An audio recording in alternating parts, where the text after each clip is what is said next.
Citação de abertura do capítulo. A alomancia, de fato, nasceu com as brumas. Ou ao menos ela começou ao mesmo tempo em que as brumas apareceram.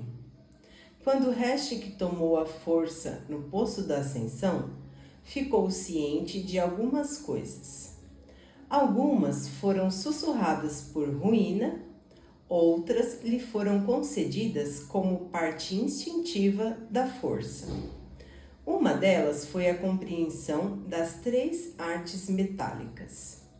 Ele soube, por exemplo, que os pedaços de metal na Câmara da Ascensão transformariam aqueles que os ingerissem em nascidos das brumas. Eram, no fim das contas, fragmentos do mesmo poder contido no poço. Capítulo 9. Tensum já havia visitado a Gruta da Confiança antes. Era da 3ª geração. Havia nascido 7 séculos antes, quando os Kandra ainda eram novos. Mesmo que na época, a 1ª geração já houvesse incumbido a criação dos novos Kandras à 2ª geração. A segunda não se saíra muito bem com a geração de Tensum, ou ao menos foi como se sentiu. Queria formar uma sociedade de indivíduos que seguissem regras estritas de respeito e senioridade. Um povo perfeito que viveria para cumprir seus contratos e, claro, servir aos membros da 2ª geração. Até seu retorno, Tensum fora, em geral, considerado um dos Kandra menos problemáticos da 3ª geração. Fora conhecido como alguém que pouco se importava com a política da terra natal e que simplesmente cumpria seus contratos, contente em manter-se o mais longe possível da 2ª geração e suas tramóias. Era irônico, na verdade, que Tensum tivesse terminado em um julgamento pelo mais hediondo dos crimes Kandra. Os guardas o conduziram ao centro da Gruta da Confiança, até a plataforma em si. Tensum não sabia ao certo se deveria se sentir honrado ou envergonhado. Mesmo sendo um membro da 3ª geração, raramente tivera permissão de chegar assim tão perto da confiança. A sala era grande e circular, com paredes de metal. A plataforma era um imenso disco de aço embutido no chão de pedra.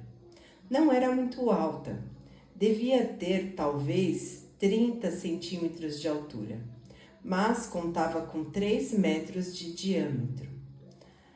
Os pés de Tensum sentiram frio ao tocar a superfície escorregadia, e ele foi lembrado novamente de sua nudez. Não tivera as mãos atadas, teria sido ofensivo demais até mesmo para ele. Os Kandra obedeciam ao contrato, mesmo aqueles da 3ª geração. Ele não correria e atacaria um de sua própria espécie. Não se rebaixaria a tal nível. O recinto era iluminado por lampiões e não por pedra brilhante, embora cada lampião fosse encoberto por uma cúpula de vidro azul. Era difícil conseguir óleo. A 2ª geração, por um bom motivo, não queria depender dos suprimentos do mundo dos homens. O povo de cima, até mesmo os servos do pai, não sabia que havia um governo Kandra centralizado, e era muito melhor assim. À luz azul, Tensum conseguia facilmente ver os membros da 2ª geração, todos os 20, atrás de seus púlpitos, ordenados em camadas, até o fundo do recinto.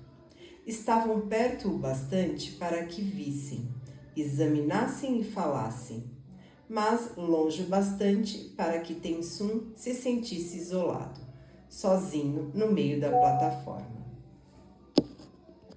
Seus pés estavam frios. Ele olhou para baixo e percebeu um buraquinho no chão, perto de seus dedos. Era cortado no disco de aço da plataforma. A confiança, ele pensou, estava bem embaixo dele. Tensum, da terceira geração, uma voz disse. Tensum ergueu os olhos. Era Kampar, claro. Era um Kandra alto, ou melhor, preferia usar um corpo verdadeiro alto, como todos os da segunda.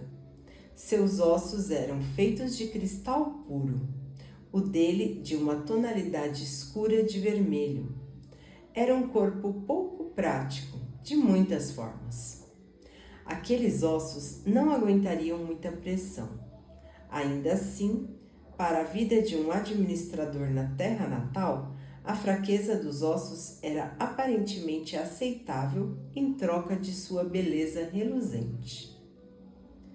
Estou aqui, Tensum respondeu.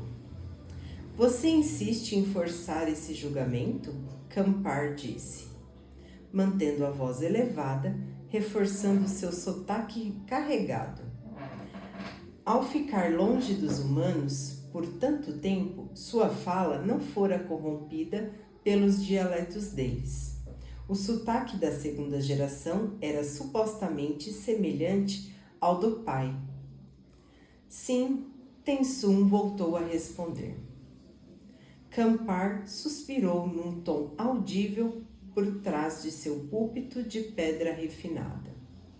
Por fim, curvou a cabeça para as fileiras superiores do recinto. A primeira geração observava do alto. Estavam sentados em alcovas individuais que corriam o perímetro do espaço superior, obscurecidos ao ponto de serem pouco mais que amontoados humanoides. Eles não falavam, isso cabia aos da segunda. As portas atrás de Tensum se abriram. Vozes sussurradas soaram junto ao som de pés se arrastando. Ele se virou, sorrindo consigo mesmo ao observá-los entrar. Eram Kandras de vários tamanhos e idades. Os mais jovens não tinham permissão para participar de um evento de tamanha importância, mas não se podia negar acesso aos Kandras das gerações adultas. Todos até a nona. Essa era a sua vitória, talvez a única que teria durante todo o julgamento. Se tivesse que ser condenado à prisão perpétua, queria que seu povo soubesse a verdade. Mais importante ainda, queria que ouvissem aquele julgamento para saber o que ele tinha a dizer. Ele não convenceria a segunda geração, e quem sabia o que os da primeira pensariam em silêncio, sentados em suas alcovas escuras. Os Kandra mais jovens, no entanto, talvez eles o ouvissem. Talvez fizessem algo assim que Tensum fosse embora. Ele os observou entrarem em fila, ocupando os bancos de pedra. Haviam centenas. As gerações mais antigas, primeira, segunda, terceira, eram menores em números, pois muitos haviam sido mortos no passado, quando os seres humanos os temiam. No entanto, gerações mais recentes eram numerosas. A 10ª geração contava com 100 indivíduos.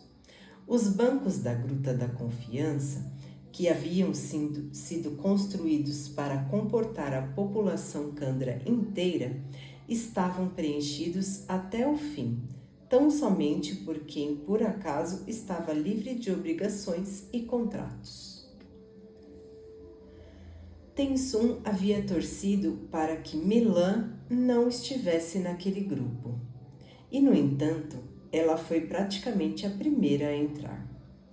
Por um momento, temeu que ela corresse pela câmara e subisse na plataforma, onde apenas os mais abençoados ou amaldiçoados tinham permissão de subir.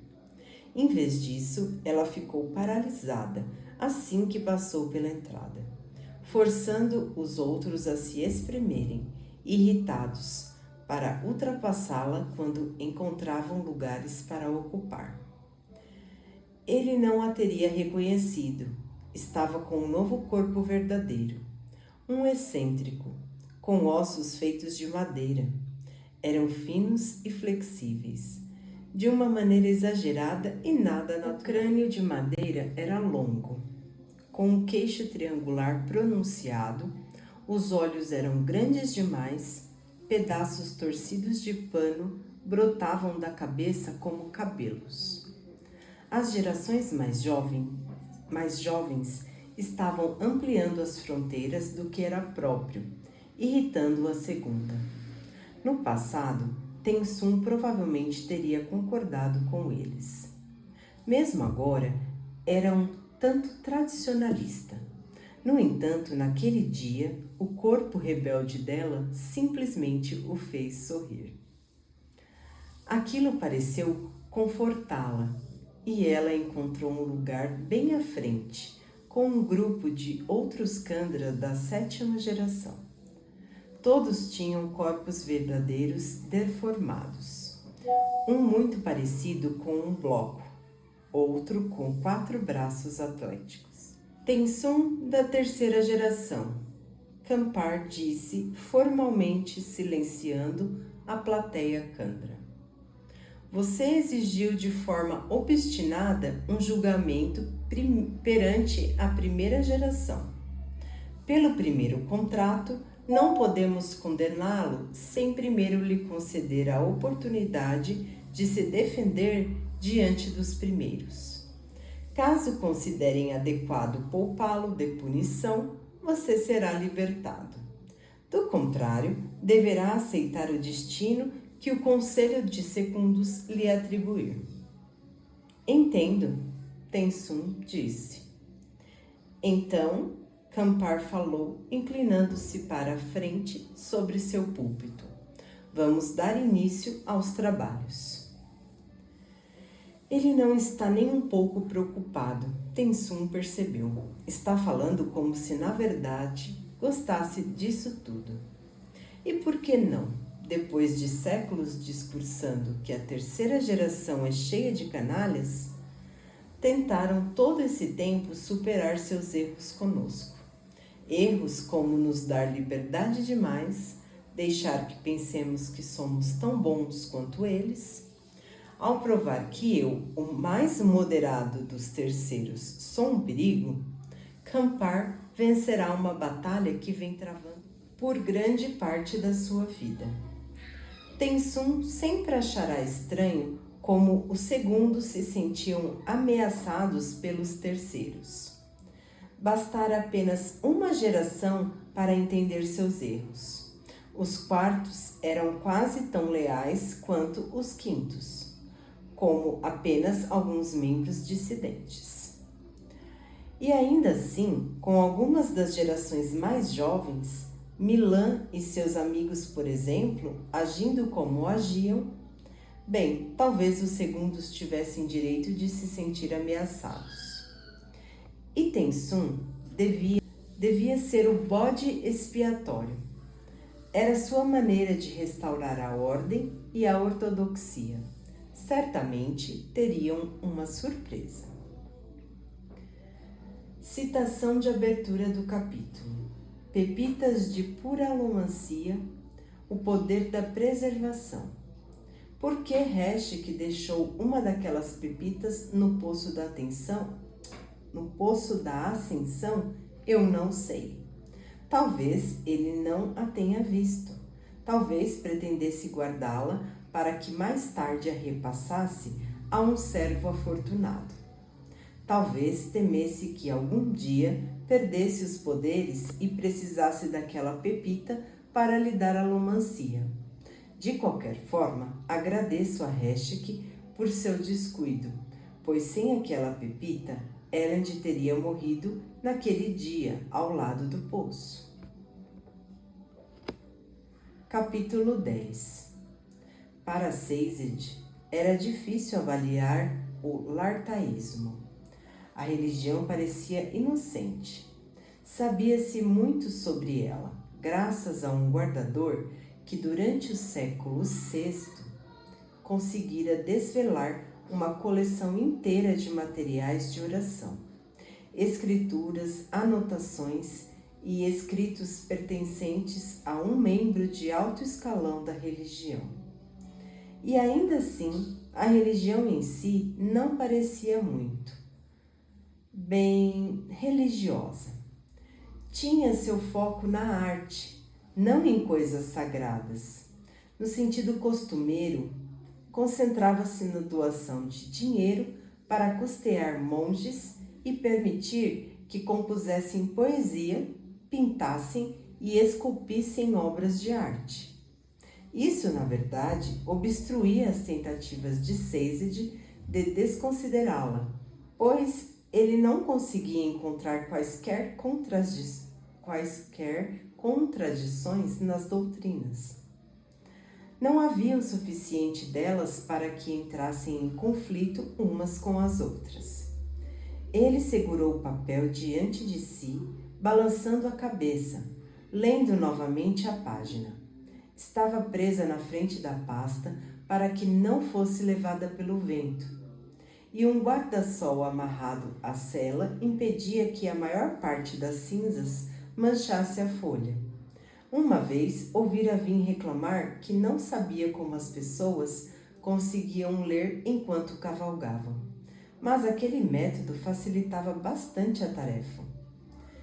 Ele não precisava virar páginas, simplesmente lia as mesmas palavras repetidamente, revirando-as na própria mente, brincando com elas, tentando decidir. Esta aqui tinha verdade? Era aquela em que Mer, a esposa de Kelser, acreditara. Ela fora uma das poucas pessoas que Sazed conhecera que escolhera acreditar em uma das antigas religiões que ele havia pregado. Os Larsta acreditavam que a vida consistia em buscar o divino. Leu. Ensinavam que a arte nos aproximava da compreensão do divino.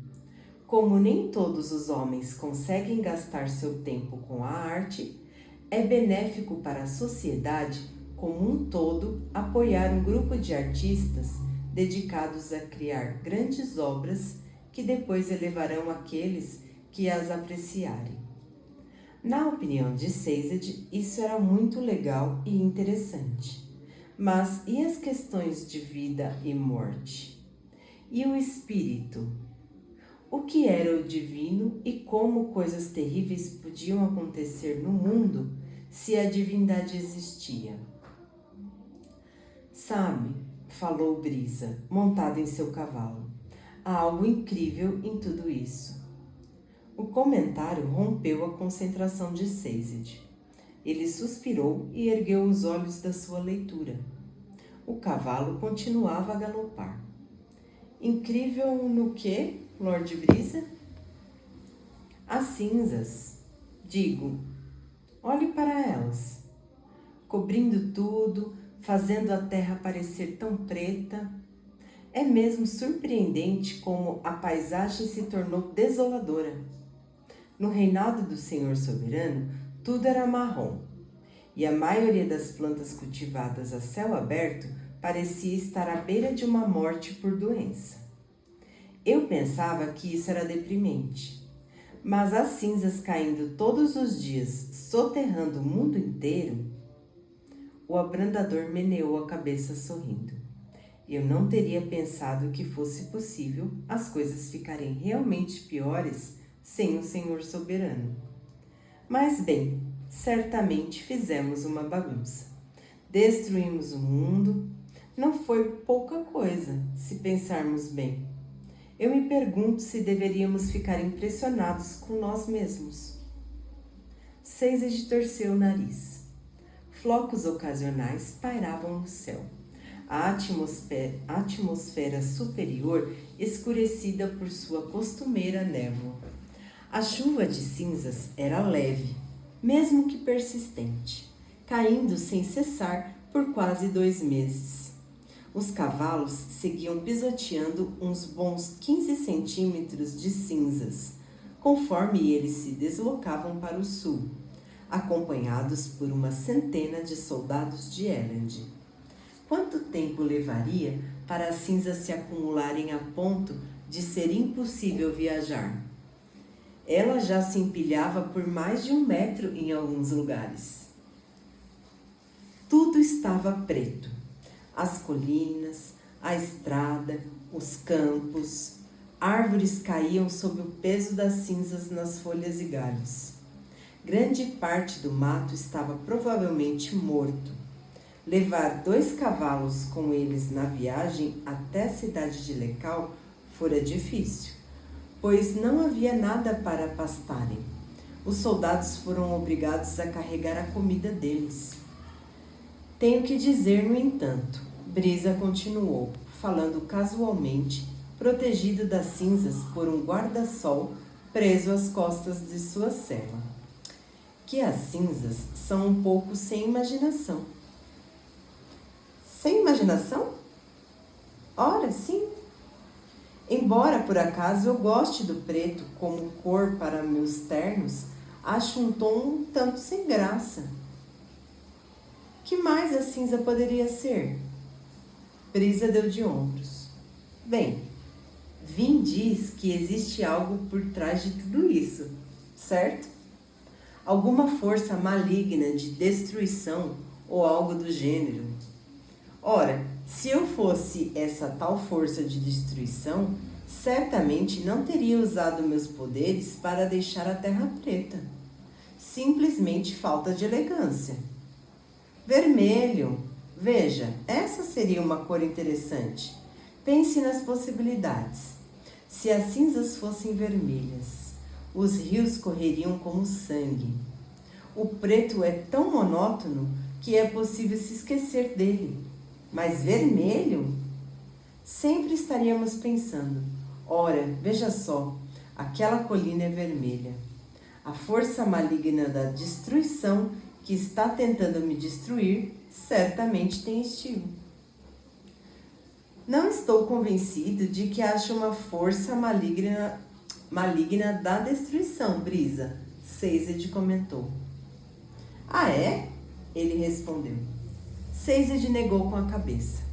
As montanhas de cinza sempre cuspiram cinzas. Será muito exagero supor que elas se tornaram mais ativas do que antes? Talvez seja tudo resultado de processos naturais. E as brumas? Os padrões climáticos mudam, Lorde Brisa. Talvez fosse simplesmente quente demais durante o dia para elas surgirem antes. Agora que as montanhas de cinza estão emitindo mais cinzas, faria sentido supor que os dias estejam cada vez mais frios e dessa forma as brumas se assentem por mais tempo. Sério? E se fosse o caso, meu caro? Então, por que as brumas não surgiam durante os dias de inverno? Era mais frio que o verão, mas as brumas sempre desapareciam ao raiar do dia. Sazed ficou em silêncio. Brisa tinha razão.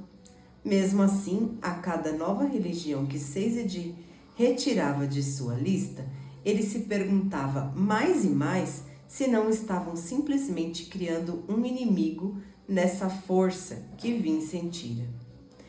Ele não sabia mais, não acreditava por um momento sequer que ela havia inventado as histórias.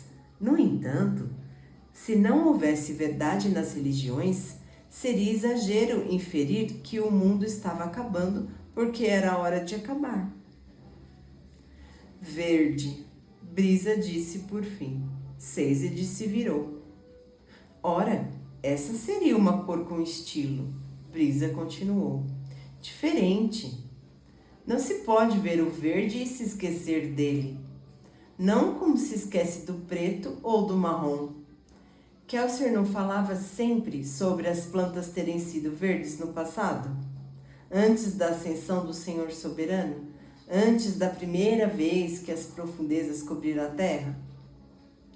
Isso é o que as histórias dizem, disse Sazed. Brisa sentiu pensativo. Estilo de verdade. Seria lindo, eu acho. Sério? Sazed perguntou com surpresa genuína.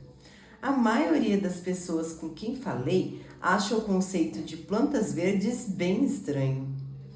Eu também pensava assim, mas agora, depois de ver preto o dia todo, todos os dias, bem, acho que um pouco de variedade seria legal.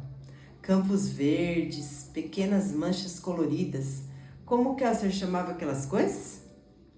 Flores, Sazed respondeu. Os Larstas haviam escrito poemas sobre elas. Isso, Brisa confirmou. Será bom quando elas voltarem. Voltarem? Brisa deu de ombros. Ora, a Igreja do Sobrevivente ensina que um dia Vim vai limpar o céu das cinzas e o ar das brumas. Imagino que enquanto ela estiver fazendo isso, pode trazer de volta também as plantas e as flores. Parece uma coisa bem feminina a se fazer, por algum motivo. Sazed suspirou, negando com a cabeça. Lord Brisa, percebo que está simplesmente tentando me animar. No entanto, tenho sérios problemas em acreditar que você aceite os ensinamentos da Igreja do Sobrevivente. Brisa hesitou. Em seguida, sorriu. Exagerei um pouco, né? Um pouquinho. É difícil de medir a dose com você, meu caro. Sempre está tão ciente do meu toque em suas emoções que não posso usar muita alomancia. Além disso, tem andado diferente nesses últimos tempos. A voz de Brisa ficou melancólica. Ainda assim, seria legal ver essas plantas verdes das quais Kelsier sempre falava. Depois de 6 meses de cinzas, isso faz um homem ao menos querer acreditar. Talvez seja o bastante para um velho hipócrita como eu. O desespero no íntimo de Sazed queria gritar que simplesmente acreditar não bastava. Desejar e acreditar não o tinham levado a lugar algum. Não mudariam o fato de que as plantas estavam morrendo e o mundo terminando. Não valia a pena lutar, pois nada significava coisa alguma. Sazed se forçou a interromper aquela linha de pensamento, mas foi difícil. Às vezes, sua própria melancolia o deixava preocupado. Infelizmente, na maior parte do tempo, tinha dificuldades em fazer até mesmo o esforço de se importar com sua tendência pessimista. Os Larsta, disse a si mesmo, concentre-se nessa religião. Precisa tomar uma decisão. Os comentários de Brisa haviam-no deixado pensativo. Os Larstas se concentravam muito na beleza e na arte como sendo divinas. Se a divindade estava de alguma forma relacionada à arte, então um deus não poderia de modo algum ter envolvimento naquilo que estava acontecendo no mundo atualmente. As cinzas, a paisagem lúgubre e opressiva era mais que apenas sem imaginação, como Brisa comentara. Era completamente insípida, tediosa, monótona. Religião falsa, Sazed escreveu no rodapé da página. Ensinamentos diretamente contrários aos eventos observados. Ele abriu a pasta e guardou a folha, um passo mais próximo de repassar todas as religiões em seu interior. Via a Brisa o observando de soslaio.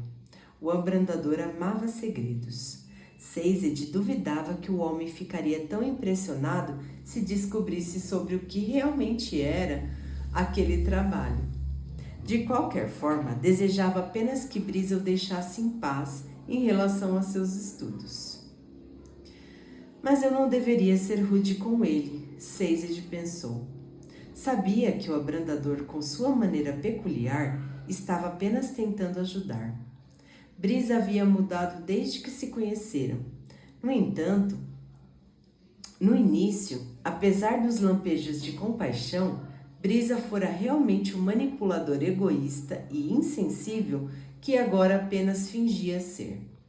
Sazed suspeitava que o Lorde havia se juntado ao grupo de Kelsier não pelo desejo de ajudar os Ska, mas pelo desafio que o esquema apresentava, sem mencionar na rica recompensa que Kelsier havia prometido.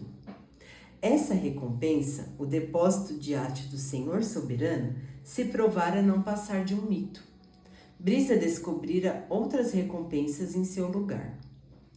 Bem adiante, Sazed percebeu alguém se movendo pelas cinzas.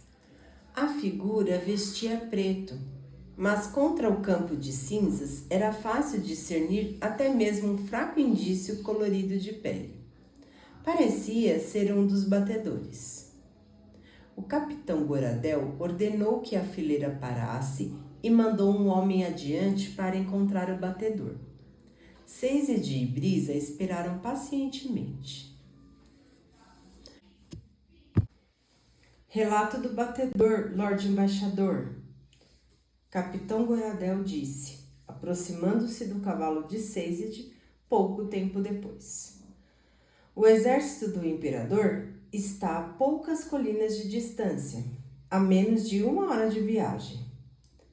Ótimo, Sazed respondeu, contente com o pensamento de ver algo além de colinas tristes e pretas.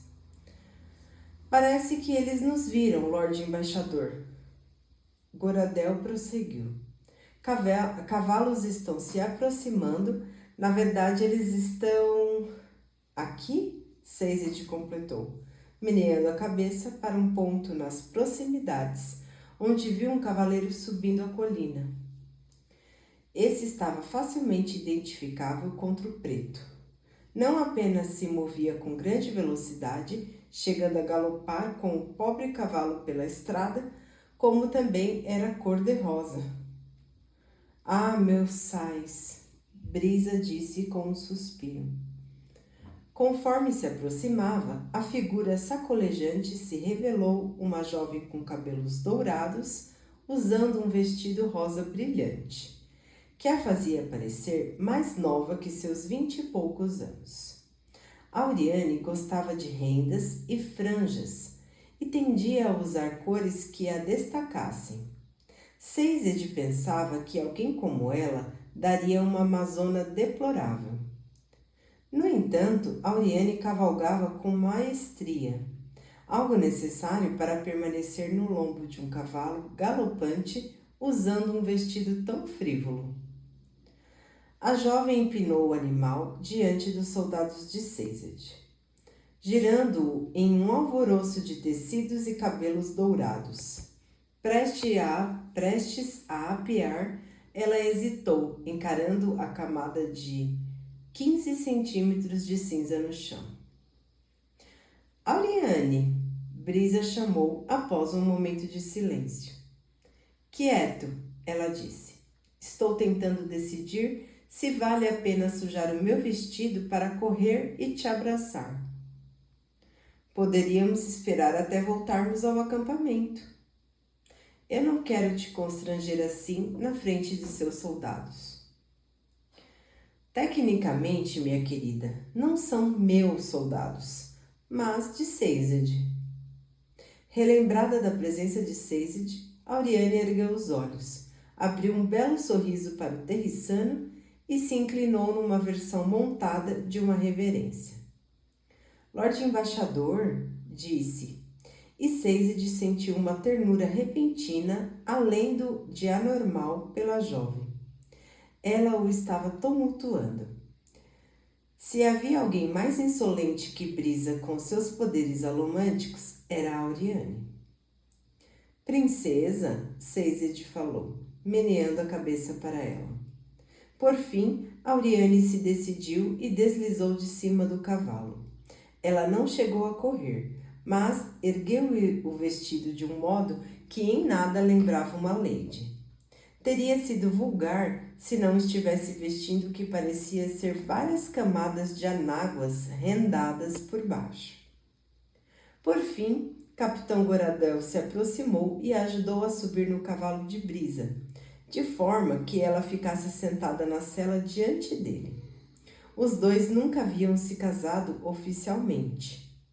Em parte, talvez, porque Brisa se sentia envergonhado de estar num relacionamento com uma mulher muito mais jovem que ele. Quando pressionado sobre a questão, Brisa explicava que não queria deixá-la viúva quando morresse. Algo que ele parecia supor que aconteceria em muito pouco tempo, embora tivesse apenas 45 anos. Todos morreremos em breve, do jeito que as coisas estão indo, Sazed pensou. Nossa idade não importa. Talvez isso fosse também parte da razão pela qual Brisa finalmente havia aceitado ter um relacionamento com Auriane. Ficava óbvio, de qualquer forma, pela maneira como ele a olhava, pela maneira como a segurava com um toque delicado, quase reverente, que ele a amava muito. A estrutura da nossa sociedade está ruindo, pensava Sazed enquanto a coluna retomava a marcha. No passado, o carimbo oficial de um casamento teria sido essencial, especialmente num relacionamento que envolvesse uma jovem com o status dela. E ainda assim, quem estava lá para oficializar por hora? Os obrigadores estavam quase extintos.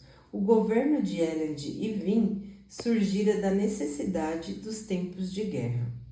Uma aliança pragmática, marcialmente organizada de cidades.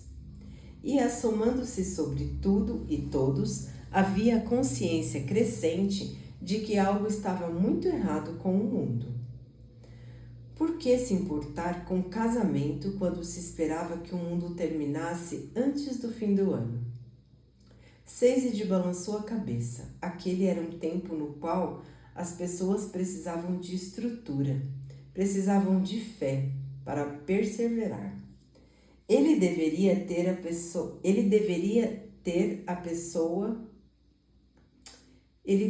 ser a pessoa a dar tal fé para o povo.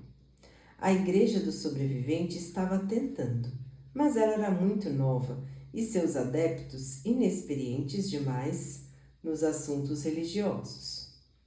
Já havia cismas e discussões sobre a doutrina e metodologia e cada cidade do novo império já desenvolvia sua própria variação mutante do credo. No passado, Sazed havia ensinado religiões sem sentir necessidade de acreditar em todas. Aceitava cada uma como sendo especial à sua maneira e as oferecia aos demais como um garçom poderia servir um aperitivo que ele próprio não gostaria de comer. Fazê-lo agora parecia hipócrita para Sazed. Se esse povo precisava de fé, não seria ele a oferecê-la. Ele não ensinaria mentiras, não mais. Sazed lavou o rosto na água fria da bacia, apreciando o choque agradável. A água escorreu por seu rosto e seu queixo, carregando consigo manchas de cinzas. Ele secou as faces com uma toalha limpa e, em seguida, pegou uma lâmina e um espelho para que pudesse raspar a cabeça adequadamente. Por que continua fazendo isso? Uma voz inesperada perguntou. Sazed se virou. A tenda no acampamento estivera vazia poucos momentos antes. Contudo, naquele instante, havia alguém atrás dele. Sazed sorriu. Lady Vin. Ela cruzou os braços, erguendo a sobrancelha. Sempre se movera furtivamente, mas estava ficando tão boa naquilo que até mesmo Sazed se surpreendia. Mal movera a porta da tenda com sua entrada. Vestia a camisa e as calças padrão, como um homem, embora durante os últimos 2 anos, tivesse deixado crescer seus cabelos pretos até o ombro, de forma que assumira um comprimento mais feminino.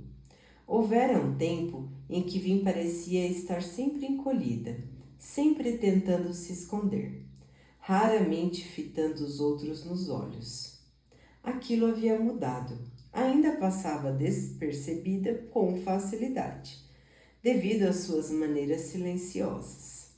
Sua figura esguia e estatura pequena, no entanto, agora sempre olhava as pessoas nos olhos. E isso fazia uma grande diferença. O general Demot disse que você estava descansando, Lady Vin, Sazed comentou. Demot não é bobo de me deixar dormindo durante a sua chegada. Sazed sorriu internamente e apontou uma cadeira para que ela pudesse se sentar. Pode continuar a se raspar, não tem problema. Por favor, ele disse, apontando novamente. Vin suspirou e se sentou. Você não respondeu à minha pergunta, Sazed. Por que continua usando essas túnicas de mordomo? Por que mantém a cabeça raspada como um serviçal terriçano? Por que se preocupa com me desrespeitar ao raspar a cabeça na minha presença? Você não é mais um serviçal. Ele suspirou, sentando-se devagar na cadeira diante de Vin. Não sei mais muito bem o que eu sou, Lady Vin. As paredes da tenda ondularam numa brisa leve. Um pouco de cinza invadindo o interior pela entrada que Vin não havia fechado atrás de si. Ela fez uma careta ao ouvir o comentário. Você é Sazed, embaixador-chefe do Imperador Ventrue. Não, isso talvez seja o que você faz, mas não o que você é.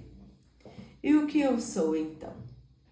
Sazed, ela repetiu, guardador de Terris.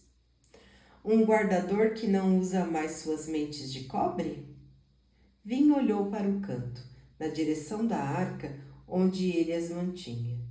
Suas mentes de cobre, os bancos ferroquímicos que continham as religiões, histórias e lendas de povos mortos havia muito tempo. Estava tudo ali, esperando para ser ensinado, esperando para ser ampliado. Temo ter me tornado um homem muito egoísta, Lady Vin. Sazed falou baixinho.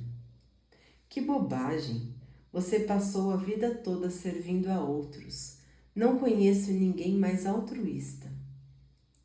Aprecio esse sentimento, disse ele, mas temo que precise discordar.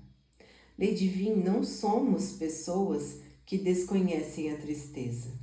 Você conhece melhor do que qualquer um aqui, creio eu, as agruras da vida no Império Final. Todos perdemos pessoas pelas quais tínhamos carinho, e ainda assim pareço ser o único incapaz de superar minha perda. Sinto-me infantil. Sim, Tyndu está morta. Com toda a honestidade, não passei muito tempo com ela antes de seu falecimento. Não tenho motivos para me sentir desse jeito. Ainda assim, não consigo acordar pela manhã sem enxergar escuridão diante de mim. Quando encaixo as mentes de metal nos meus braços, minha pele parece fria, e eu me lembro do tempo que passei com ela. A esperança da vida se exauriu. Preciso seguir em frente, mas não consigo. Creio que me falta determinação. Isso não é verdade, Sazed. Devo discordar. Ah, é? Se você não tivesse mesmo determinação, seria capaz de discordar de mim? Sazed hesitou, então sorriu. Quando ficou tão boa em lógica? Vivendo com Elend, Vin disse com um suspiro. Se prefere argumentos irracionais, Não se case com um estudioso. Quase me casei. O pensamento ocorreu a Sazed a contragosto. Mas, de qualquer forma, bastou para fazer morrer seu sorriso. Vin devia ter percebido, pois ficou levemente mais séria. Desculpe, ela disse, desviando o olhar. Tudo bem, Lady Vin. Sazed a tranquilizou. Eu só me sinto tão fraco. Não consigo ser o homem que o meu povo deseja que eu seja. Talvez eu seja o último dos guardadores. Faz 1 ano desde que os inquisidores atacaram minha terra natal, matando até mesmo as crianças feruquemistas. E não temos indícios de que outros da minha seita tenham sobrevivido. Alguns estavam fora da cidade, com certeza, mas ou os inquisidores os encontraram ou outra tragédia deu cabo deles. Sem dúvida, um acontecimento comum nos últimos tempos, creio eu. Vin permaneceu sentada com as mãos no colo, em silêncio, parecendo estranhamente frágil à luz turva. Sazed franziu o senho para a expressão pesarosa no rosto dela. Lady Vin? Desculpe, é que você sempre foi aquele a nos aconselhar, Sazed. Mas agora os conselhos de que preciso são sobre você. Não há conselho a dar, temo eu. Ficaram em silêncio por alguns momentos. Encontramos o estoque, Finn disse, quebrando o silêncio. Na penúltima caverna. Fiz para você uma cópia das palavras, talhando-as em uma placa fina de aço para que ficassem protegidas. Obrigado. Vin permaneceu sentada, parecendo hesitante. Você não vai olhá-la, né? Sazed hesitou, então negou com a cabeça. Não sei. Não posso fazer isso sozinha, Sazed. Vin sussurrou. Não posso combater aquilo sozinha. Preciso de você. A tenda ficou mais silenciosa. Eu estou fazendo o que posso, Lady Vin. Sazed disse por fim. A minha maneira. Preciso encontrar respostas para mim antes de poder oferecê-las a qualquer outra pessoa. De qualquer modo, peça que me tragam a placa. Prometo que vou ao menos dar uma olhada. Vin assentiu. Em seguida se levantou. Elend convocou uma reunião para hoje à noite, para planejar nossos próximos passos. Ele quer sua presença. Ela deixou um rastro suave de perfume ao fazer menção de sair. Parou, contudo, ao lado da cadeira dele. Por um tempo, depois de eu ter tomado a força no poço da ascensão, pensei que Elend morreria. Mas não morreu. Elend ainda vive. Não importa. Pensei que estivesse morto. Sabia que ele estava morrendo. Eu detinha aquele poder, Sazed. Um poder que você mal consegue imaginar. Poder que você jamais será capaz de imaginar. Poder para destruir mundos e reconstruí-los. Poder para enxergar e entender. Eu o vi e sabia que ele morreria. E sabia que eu detinha o poder em minhas mãos para salvá-lo. Sazed ergueu os olhos. Mas eu não o salvei, Vin confessou. Eu o deixei sangrar e libertei a força. Eu o entreguei à morte. Como? Como pôde fazer uma coisa dessas? Porque olhei nos olhos dele e soube que era o que ele queria que eu fizesse. Você me ensinou isso, Sazed.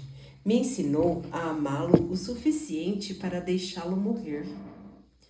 Vin o deixou sozinho na tenda. Poucos momentos depois, ele voltou a raspar a cabeça e encontrou algo ao lado da bacia. um pedaço pequeno de papel dobrado. Continha um desenho antigo e já desbotado de uma planta estranha, uma flor.